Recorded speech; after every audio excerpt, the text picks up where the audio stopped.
Hamas. And now let's go out to Trey Yings, who is live on the ground in southern Israel. Hey, Trey, we hear a green light has been given for a ground invasion at any moment. Yeah, guys, good morning. A lot of anticipation around that looming ground offensive.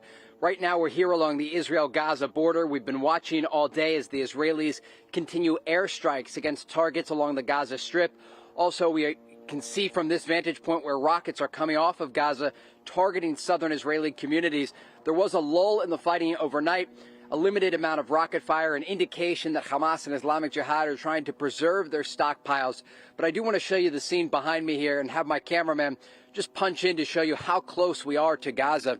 You can see some of the damage on these buildings as the Israelis continue to use not just airstrikes, but also artillery units along the border and even tanks trying to hit different positions. While that's taking place, occasionally you'll see rockets come off of the Gaza Strip, mostly the northern part where they're firing on southern and central Israel. During the night, we didn't see as much of this fighting, but there is an anticipation, like I said, growing around the preparations for that ground offensive. I do want you to listen here to a colonel that we spoke to in the Israeli military who discussed the timing of all of this and how long it might take. Take a listen. We are furious. Right now we have a national historical mission to do, which is to clear Gaza from Hamas regime. Not to mention that these pictures encourage us to do the right thing and convince us that we should be prepared for a long battle. This comes as American support continues to flow into this country. I do just want to have my cameraman pan back in here. We just saw another airstrike, and you're going to see it live here, the smoke rising up from the Gaza Strip. This has been a back and forth all day. I'm not going to toss to our next sound here. I just want to keep talking to you while you can see Gaza in the distance.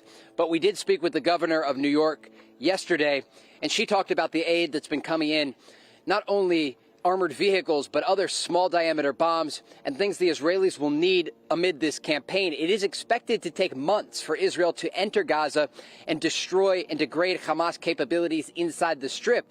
But as we're talking here and you're looking at this live image of Gaza, I do want to talk about the West Bank. Overnight, the Israelis continued their operations there, arresting more Hamas operatives, and there was a clash and a strike against a cell of militants in the West Bank. 12 Palestinians were killed and 1 Israeli border officer. This just gives you a sense of how active that possible third front can be. We talked about it yesterday, but Israel's no longer just worried about Gaza and Lebanon, but also inside the West Bank. And as we've seen over the past 24 hours, those proxies across the region. Guys? Hey, Trey, I keep reading how the Israeli forces are getting concerned about what they don't know about what Hamas might have planned. Underwater drones, if they plan on going by sea, type of IED that would be able to blow up these tanks and flip them. Is there concern about what they don't know, about what could be awaiting them? Yeah, absolutely. And they've recovered the weaponry that was brought into Israel. This is what these militants could carry on their backs and in motorcycles, the backs of pickup trucks. They brought weapons like IEDs and mines and RPGs. And this is just a fraction of what Hamas and Islamic Jihad have that they were using in this cross-border massacre that took place on October 7th. So when they actually enter the Gaza Strip, there will be likely car bombs they're facing, IEDs on the road, roadside bombs, small arms, and they will be ambushed in multiple locations. So just to give you a sense of what we've seen and how the Israelis are preparing, they'll likely go in first with D9 armored bulldozers. And these bulldozers will clear a path for the APCs and the tanks that will follow, and then the Israeli infantry troops. They won't take it all immediately. This will take weeks to do. They will go block by block. They will be engaged by thousands of militants that are inside Gaza. And there is a lot to be worried about for the Israelis as they enter, because Hamas and Islamic Jihad, these fighters and these militants grew up inside the Gaza Strip. They know Gaza like the backs of their hands. And so they're going to use their tunnel system. They're going to use any sort of booby traps they can muster. And they're also going to be engaging the Israelis immediately when they enter. So some of the reserve troops that will be a part of this operation into Gaza are training up. I've been talking with them, texting with them day and night, trying to get an idea of how prepared they feel. And they're worried. They are scared. They are prepared, and they are motivated because they saw what happened to southern Israel on October 7th. But there is fear among the soldiers because they know what they're walking into. Trey, I'm so sorry, Go ahead. Anthony. Trey, can you talk about the extra layer of worry and concern because there's so many hostages still there? And there's the assumption that they may be in the tunnels underground. But these soldiers don't know. So what's going through their mind as you talk to them as they prepare for battle? Yeah, Lawrence, I'm just going to have my cameraman pan back in here. There was another airstrike behind us right now. You're watching all of this unfold live. A very active scene. That smoke rising up there. My cameraman's going to punch in as much as we can so you can see. Wow. This is right now. It's taking place before our eyes as the Israeli Air Force continues to hammer these targets in Gaza. But as it relates to the hostages, at least publicly, they've not indicated they have any idea where these hostages are being held.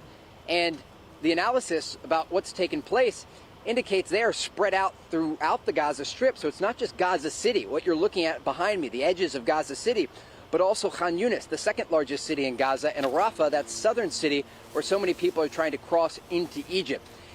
The hostages are certainly a priority for the Israelis, but we've heard from cabinet officials over the past several days who indicated the number one priority is destroying Hamas. You hear those jets overhead, you'll likely see more strikes, and we'll punch in and show you when they happen.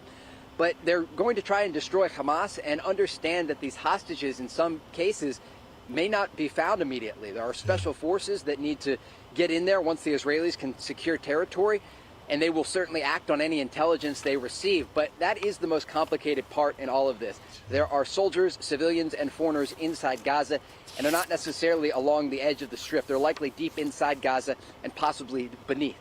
You know, Trey, you're standing there on the border, and when your cameraman was zooming in, it's obvious how close you are to the other side, to Hamas, who can't stand the people who are on your side in Israel. So now they're talking about Israel planning to establish a massive DMZ. We hear about that in North Korea and South Korea.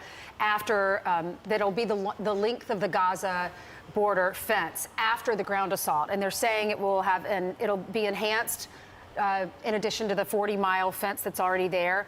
A wall that will drop down deep into the ground to block all the tunnels, a border fence with electric border sensors and cameras. How is that different than what's already there? It's actually not that different. And a lot of what the Israeli political echelon has said over the past several days is to appease some of their constituents in the South, because they saw what happened and they're asking questions already about how it could have taken place. Because that wall is already there. The fence has barbed wire at the top with sensors and surveillance balloons and drones overhead. There already is a barrier underneath the ground to try and protect from tunneling into southern Israel. And so really the only new thing they've discussed is this zone in between southern Israel and Gaza that ultimately, when this operation is over, and it could be months from now, would just separate Gaza from southern Israel even further. The question I have been asking, and I continue to have, is how many people will actually remain in these communities along the border? Because a lot of houses will be just simply torn down. There was such bloodshed there and so many massacres that many of the families that have moved to other locations likely won't ever return. The government is working right now in the south to get those families housing near the Dead Sea and also in the southern city of Eilat near the Red Sea. And near Oz, for example, where we showed you images from yesterday, much of that community has moved to the southern city of Eilat that is hours from here. They're living in government-subsidized housing, and they're simply just trying to recoup what they can. But remember, 25% of that community alone is dead or missing. And it just gives you a sense of how these people have been displaced, and many of them likely will never return to this area along the Gaza border. All right, Trey, we'll check in with you again soon. Stay safe.